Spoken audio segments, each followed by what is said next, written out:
Uh, no, I didn't. I thought Australia were going to score a hell of a lot more. I think they were 1 for 30 off 2.2 overs, and I thought Australia were going to get away from New Zealand. But full credit to Vittori and Bolt for getting New Zealand back into the match, and it just shows that it's not all about hitting sixes.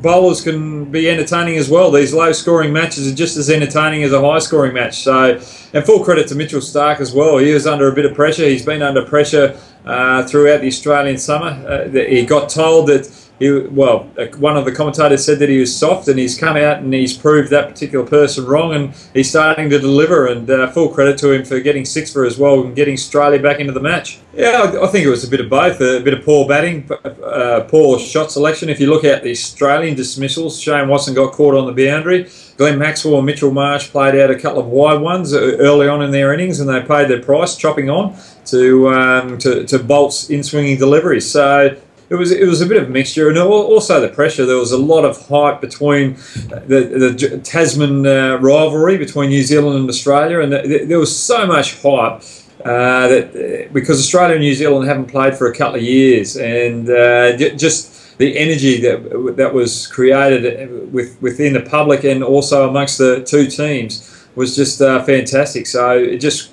proved a great spectacle, and I think Australia came out early and said that they were going to go after McCullum, and McCullum proved a point today. He got a quick 50.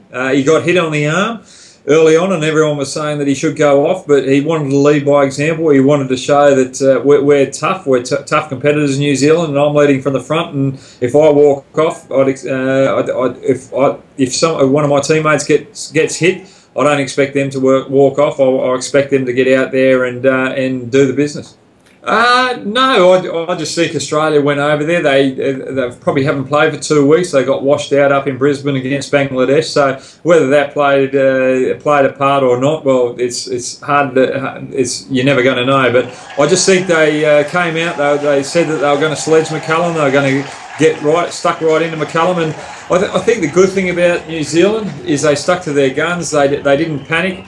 And as we saw with McCullum, once he got on top of Australia, he persisted with 3 slips and really got on the attack, and it came up trumps. But when Australia got New Zealand back under pressure, Michael Clarke persisted with slips as well and attacking fields. So full credit to both captains. Well, yeah, exactly right. And look, when you've had a couple of hamstring problems over the last 6 months, he's going to be put under pressure, and I think it's not just Michael Clarke, his fitness issues. It's more about, well, the Australian captains chopping and changing over the last couple of months, whether that's having an effect on the team dynamic. And that's the only concern I have with the Australian team at the present moment. Is just that changing of the guard. So hopefully Michael Clarke can play out the rest of the tournament. If he doesn't, that's going to put extra pressure on the Australians. And to me, and I've said it before, that Michael Clarke missing out in this World Cup team is not the biggest issue. It's more about the all-rounders of Watson, Marsh, and Faulkner. If we lose one or two of them, we're in a bit of trouble. Well, he's a perfect number 3. When they're under pressure, he's able to grind out the innings and take that pressure on. But what I liked about Kane Williams was that they needed a boundary off the last over, and he took the attack on a Patrick Cummins, who's reasonably sharp, and hit him for 6 straight back over his head, and he wanted to make a statement.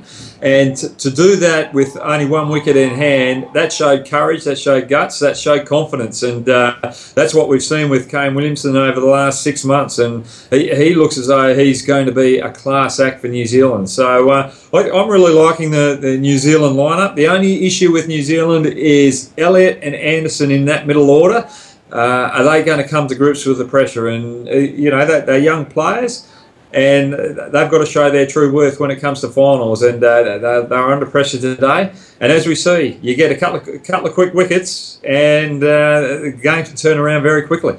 Exactly right. They would have liked to have had another few points under the belt, but they come up against Sri Lanka later on in the tournament, and that's going to be a big game for a good place in the finals. So I think you're going to see in that particular group, you're going to see New Zealand on top of it, and hopefully Australia second, and Sri Lanka third, and you might see Bangladesh sneaking in that fourth spot rather than England. So there's a lot of pressure on Group A at the present moment, as well as Group B. So England, each time you talk about the group and you talk about who's going to go through, there's this, your eyes light up, and you talk about Bangladesh.